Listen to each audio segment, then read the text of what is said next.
네, 안녕하세요. 반갑습니다. 서유진 목사입니다. 네, 안녕하세요. 최병화 목사입니다. 네, 오늘은 저희가 좀 이렇게 밖에 나와 있는데요. 여기가 어딘지 잘 안 보이네요. 네, 좋은 데 나와 있습니다. 이제 봄이 오는 것 같아요. 아직은 좀 춥기는 한데 그래도 이제 따뜻한 이제 좀 햇볕, 따뜻한 기운이 이제 조금씩 느껴지는 것 같아요. 오랜만에 이제 영상을 이제 업로드 하는데요. 오늘은 좀 드라마 얘기를 해보려고 합니다. 최근에 최병화 목사님하고 이런저런 얘기를 하다가 이제 예전에 봤었던, 그런데 이제 다시 좀 기억났던 드라마 한 편이 있어요. 이게 뭐냐면 미생이라는 드라마인데요. 목사님, 이 미생이라는 드라마에 대해서 잠깐 설명해 주실 수 있으세요? 네, 바둑 기사였던 한 청년이 직장 생활을 하면서 겪는 좌충우돌 이야기? 아닌 것 같아요.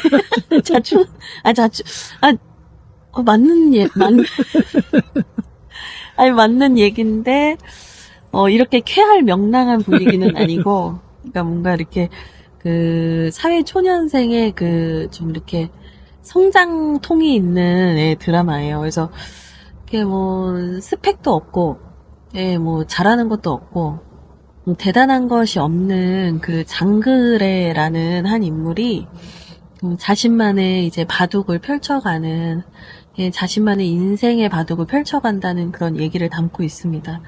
목사님, 혹시 미생이 무슨 뜻인지 아세요? 글쎄요, 미생, 작은 생물인가요? 방금 전에 목사님 저에게 졸리다고 하셨는데. 네, 미생이, 그러니까 저도 정확한 뜻은 제가 바둑을 둔 사람이 아니어서 완벽한 뜻은 잘 모르지만, 불완전한 존재가 완생, 그 완전한 성숙한 존재로 나아간다, 이런 의미를 담고 있는 게 미생인 것 같아요. 근데 이제 이 미생이 바둑 용어래요. 그래서 어쩌면 이 바둑이 집을 짓는 건데 온전한 존재가 되어가는 인생을 담고 있는 게 바둑이 아닌가, 이런 생각을 해봅니다. 그래서 우리가 다 미생과 같은 존재들인데 우리는 완생이 되어가고 있다, 이 얘기를 이제 장그래가 극중에서 하는 게 아니라 그의 이제 사수인 오상식 과장님이 그런 얘기를 합니다. 그래서 장그래가 번뜩 놀라죠. 자기는 바둑을 다 버리고 이 바둑에서 철저한 실패와 좌절을 맛봤기 때문에 이제는 전혀 다른 인생을 살려고 취업을 했는데 여전히 그 바둑에서 배웠던 것들이 내 인생 속에서 적용되어 가는 것들을 이제 배우게 되는 것 같아요. 그래서 이 바둑도 사실은 여러 가지 수두를 배우잖아요. 혹시 목사님 바둑 배워보셨어요? 아니요, 정식으로 배워본 적은 없어요.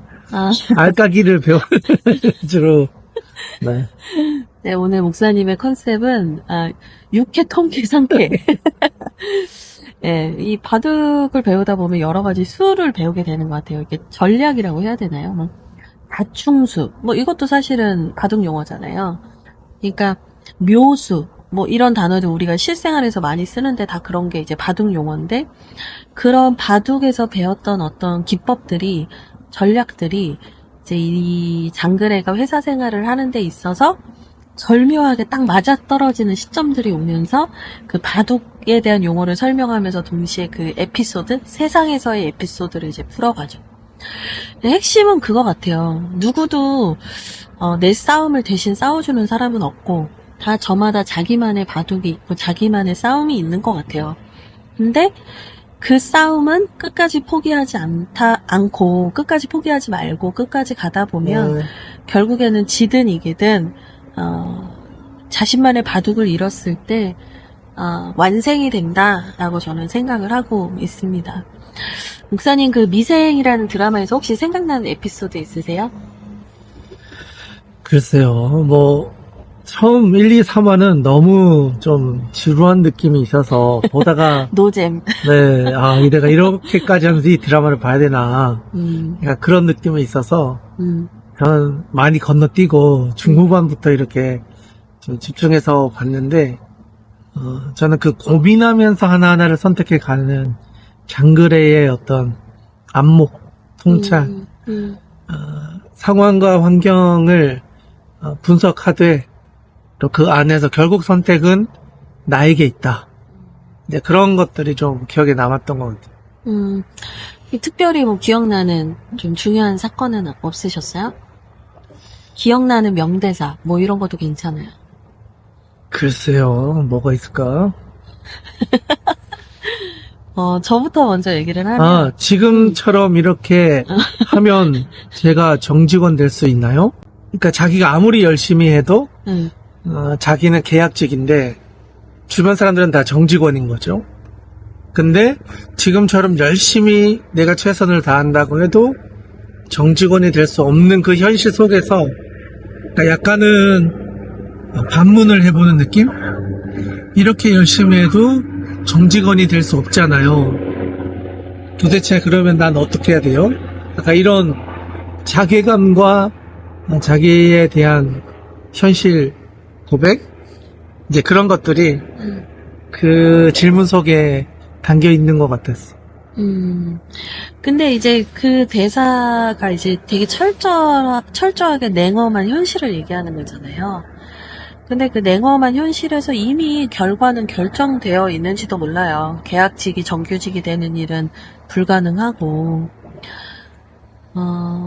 현실적으로 그냥 바꿀 수 없는 일들이 있다는 거죠. 그런데 그럼에도 불구하고 장글에는 자신만의 바둑을 정말 성실하게 두거든요. 이 목사님이 하셨던 얘기랑 연결을 해서 이제 제가 생각나는 대사가 뭐냐면, 이제 장그래가 그동안 뭘 하면서 살았었는지에 대해서 이제 회사 동료들한테 말을 안 하거든요. 근데 이제 그거에 대해서 편견을 가질까봐 장그래가 말을 안 하다가 이제 그 위에 있는 대리님이 도대체 넌 누구냐. 도대체 넌 이 애늙은이 같은 말만 하는 넌 도대체 누구냐. 막 이렇게 추궁을 하니까 나는 정말 널 모르겠다. 너라는 사람을 알고 싶다라고 얘기를 했더니 장그래가 자기 집에 데려가거든요. 그래서 이제 자기네 집에서 약간은 비린 고등어 조림을 먹은 다음에 자기가 사실은 바둑을 했던 사람이었다는 얘기를 해요. 그러면서 이제 바둑과 이 세상의 차이를 얘기를 하거든요. 바둑은 제가 용어는 생각이 안 나는데 이제 백도를 쥔 사람이 고수잖아요. 그리고 흑도를 쥔 사람이 이제 덜 잘하는 사람이란 말이에요. 하수란 말이에요. 근데 보통은 이 뭐 몇 점 놔주기 뭐 이런 걸로 시작해요. 이제 잘하는 사람이 이제 이 사람에게 유리할 수 있게 흑도를 몇 개 더 놔주고 출발선이 다르게 하는 거예요. 너는 한 8개 놓고 시작해. 뭐 이런 식으로 하는 거죠.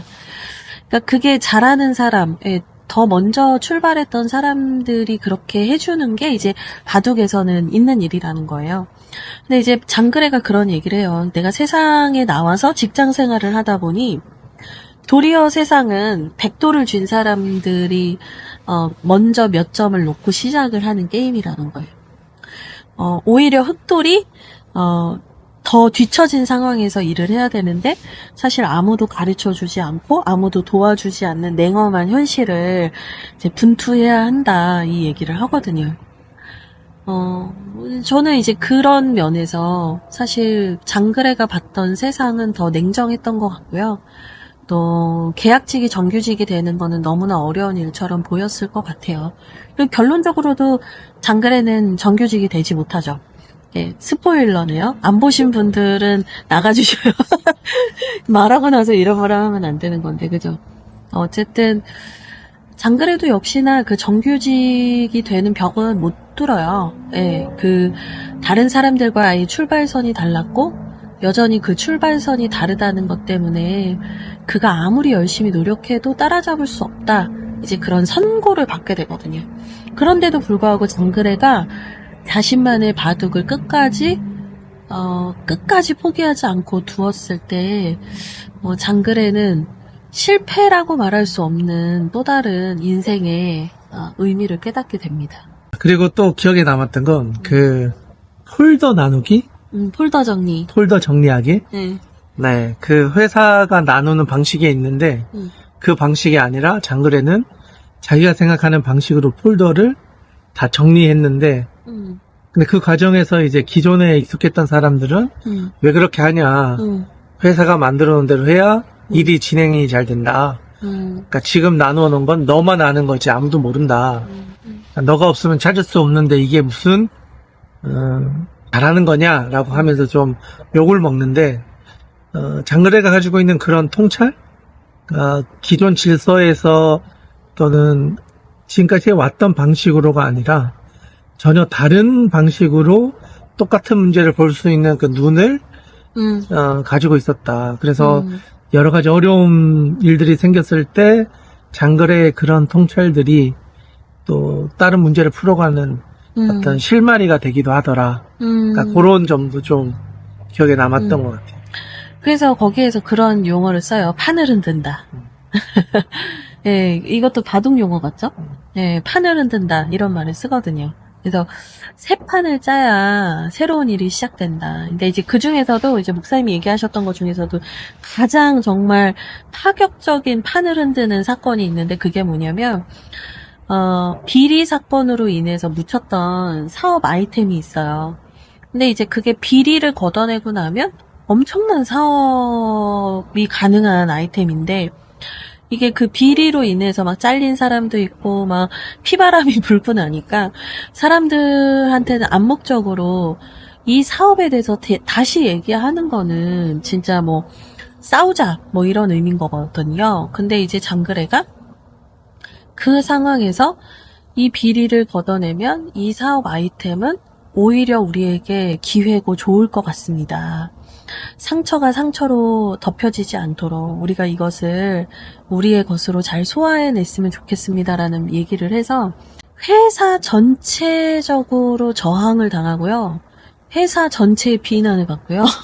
어마어마한 그 비난을 받아요.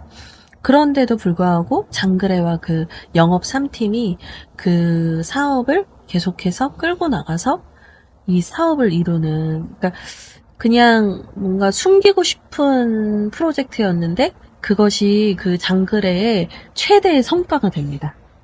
근데 이제 우리는 그걸 또 역으로 생각해보면 그런 것 같아요. 판을 흔들 생각을 하지 않고 또 내가 아프고 불편했던 것들에 대해서 들추고 싶어 하지 않죠.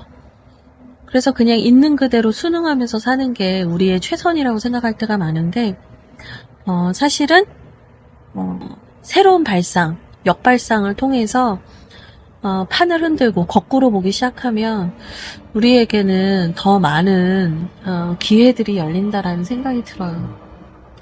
근데 교회도 그렇잖아요. 판을 바꿔야 됩니다. 판을 새롭게 해야 합니다.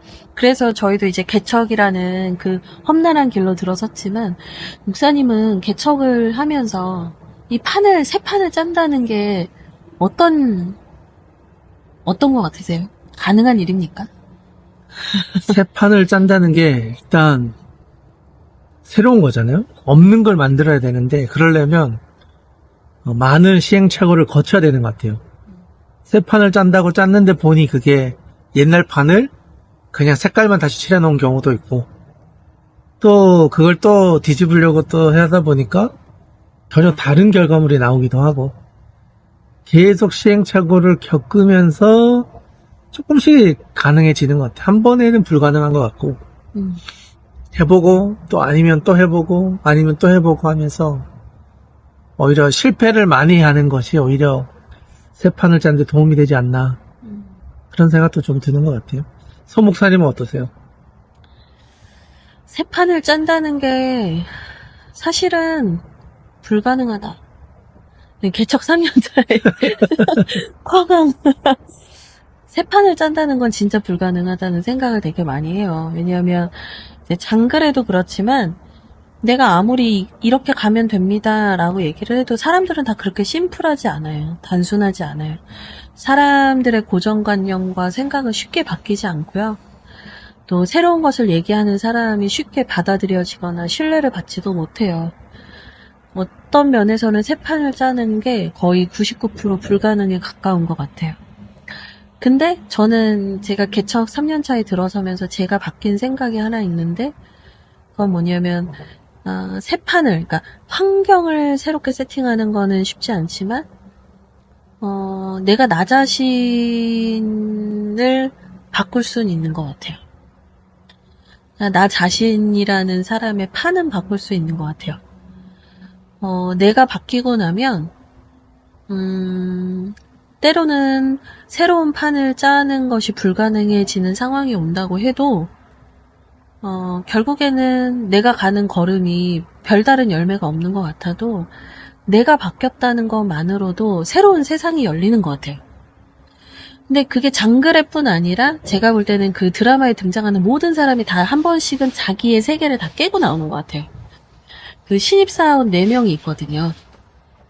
한 명은 이제 서울대 출신의 엘리트인데 그 자기의 스펙과 자기의 어떤 뭐랄까 스마트함, 엘리트주의를 깨고 나와야 하는 장백기라는 인물도 있고요. 또 너무 똑똑하고 인품도 다 준비되어 있는데 그 가정의 어려움으로 인해서 가정에 묶여있는 안녕이라는 자매님도 자기만의 세계를 깨고 나오고요. 그리고 현장이 제일 중요하다. 사무실은 중요하지 않다라고 늘 외치고 다녔던 이 한성률이라는 한 신입사원도 결국에는 사무실에서 그 현장을 돕고 현장과 함께 뛰어야 한다라는 거를 깨닫게 되니까요. 결국에는 다 자기 세계를 한 번씩은 깨고 나와야 되는 거예요. 내가 내 판을 흔들지 않으면 완전히 내 실패로부터 자유해질 수도 없는 것 같고요. 내가 내 판을 깨고 나오지 않으면 다른 사람을 설득할 수도 없는 것 같아요. 그래서 제가 보면은 항상 뭔가 새로운 일을 하시는 분들은 자기 세계를 깨고 나오신 분들인 것 같아요. 목사님은 개척을 하면서 목사님의 세계를 어떤 걸 깨시고 나오신 것 같아요? 뭐 부교육자의 삶의 자리에서 똑같은 루틴들이 있잖아요.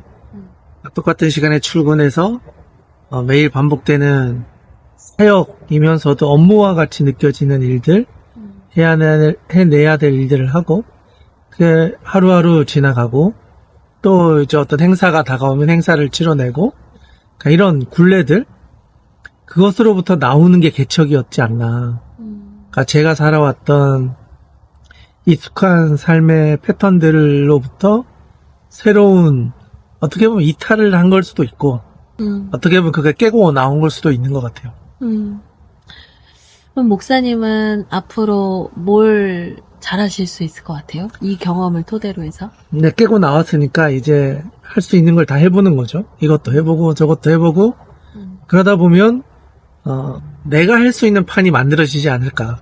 그러니까 뭐 완전히 새 판을 짠다는 느낌보다는 내가 할 수 있는 판을 짜자. 뭐 A라는 걸 할 수 있으면 A라는 걸 잘할 수 있는 A라는 판을 지금부터 만들어 가보자. 근데 못하는 B와 C를 자꾸 그걸 해야 된다 이렇게 하는 거는 이제 저에게는 의미가 없다. 그러니까 자기가 잘할 수 있고 즐겁고 행복할 수 있고 이걸 통해 하나님 나라를 세워갈 수 있다 하면 그냥 거기에 집중하면 되는 것 같아요. 저는 제가 깨고 나와야 했던 또 세계가 있어요. 저에게도. 제가 깨고 나와야 했던 세계는 뭐냐면 저는 그러니까 뭐랄까요? 되게 완벽한 걸 추구하는 사람이었던 것 같아요. 그러니까 뭔가를 했으면 눈에 보이는 확실한 결과가 있어야 하는 사람이었고 그리고 뭔가 하나를 시작했으면 끝을 봐야 되는 사람이었고 그러니까 완성을 하고 완벽한 어떤 결실들이 맺혀야 된다라는 생각 속에서 많이 살았던 사람인 것 같아요. 근데 오히려 저는 역으로 제 세계가 깨진 게 뭐였냐면 그렇게 눈에 보이는 어떤 열매나 결실이 없어도 괜찮다라는 걸 배운 것 같아요. 내가 최선을 다했지만 그것이 내가 생각한 결과가 나오지 않을 수도 있다는 것도 배웠어요. 그리고 그게 실패가 아니라 어쨌거나 그 일을 시도했고 참여했다는 것만으로도 저에게 되게 하나님이 주신 선물이었다는 생각을 진짜 많이 하고 있어요. 그래서 개척을 처음 시작할 때는 사실 누구나 그럴 텐데 엄청난 포부로 시작을 하잖아요. 뭐 우리 교회가 이렇게 되면 좋겠고 저렇게 되면 좋겠다.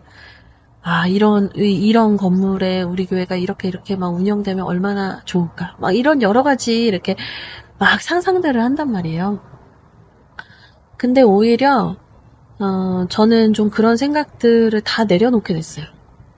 그게 아니어도 괜찮겠다. 제가 정말 전력을 다해서 최선을 다해서 나온 결과가 이거라면 이것만으로도 충분히 괜찮겠다. 저는 이제 그걸 깨고 나온 것 같아요. 네.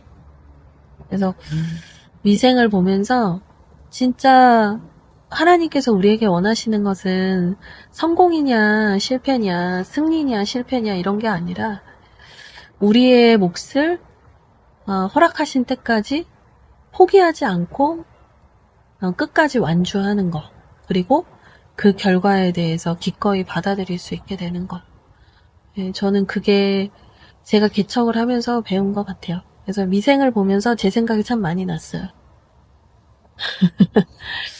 그리고 오히려 드라마상으로는 장그래가 정규직이 돼야 기분이 좋잖아요. 근데 장그래가 정규직이 되지 않고 오히려 새로운 그 사업을 하는 오상식 차장님을 따라가는 그 부분이 저는 더 좋았어요. 그러니까 약간 그 새로운 길을 같이 갈 동역자가 생긴 게 훨씬 더 좋아 보였달까요? 저는 앞으로도 최병화 목사님과 하는 목회에서 그렇게 함께 갈 동역자들을 만나게 되면 좋겠어요. 제가 생각하는 것과는 다른 결과가 온다 해도 그런 함께 가는 사람들을 만나면 좋겠다. 여튼 이제 거의 10년 전 드라마인데요. 미생에 대한 얘기를 해봤습니다. 좀 이런저런 얘기를 그냥 다 해봤는데요. 네, 목사님 마지막으로 나눠주실 말씀 있으면 나눠주세요. 네, 미생에서 보여주는 현실이 지금 우리가 살아가는 삶의 현실과 그렇게 다르지 않다. 각자가 처한 직장 생활도 그럴 테고 또 사회생활이 그렇게 넉넉지는 않지만 그 가운데서 고민하면서 살아가는 사람들, 나는 여기서 무슨 의미를, 또 어떤 인생을 살아야 되는가, 그런 질문을 하면서 자기의 삶을 견뎌내는 거, 요즘은 존버라고 하죠. 그냥 버티는 거. 그러면서 깨닫게 되는 나름대로의 지혜들이 있는 것 같아요. 그래서 그 지혜들 속에서 조금만 더 나아간다면 그런 과정 속에서 하나님은 나에게 뭘 원하실까, 이제 그런 질문까지로 나아간다면 우리가 살아가는 삶의 자리가 미생일지라도 완생이 되는 그날까지 또 우리의 여정을 갈 수 있지 않을까. 그런 점에서 우리 모두가 자기의 삶의 자리를 충실히 잘 살아내야 되겠다. 여러분도 그렇게 잘 살아내면 좋겠다. 그런 생각이 있습니다. 의미 없는 한 수는 없는 것 같아요. 의미 없는 수는 다 없는 것 같아요. 그 한 수 한 수가 모여서 집이 되고 전체적인 그림이 되는 것처럼 여러분 한 분 한 분의 인생도 의미 없는 인생은 없는 것 같아요. 여러분의 인생을 그렇게 넓게 멀리 보시면서 힘내시길 바랍니다. 네, 오늘 여기까지 하겠습니다. 네, 다음에 뵙겠습니다. 감사합니다. 안녕.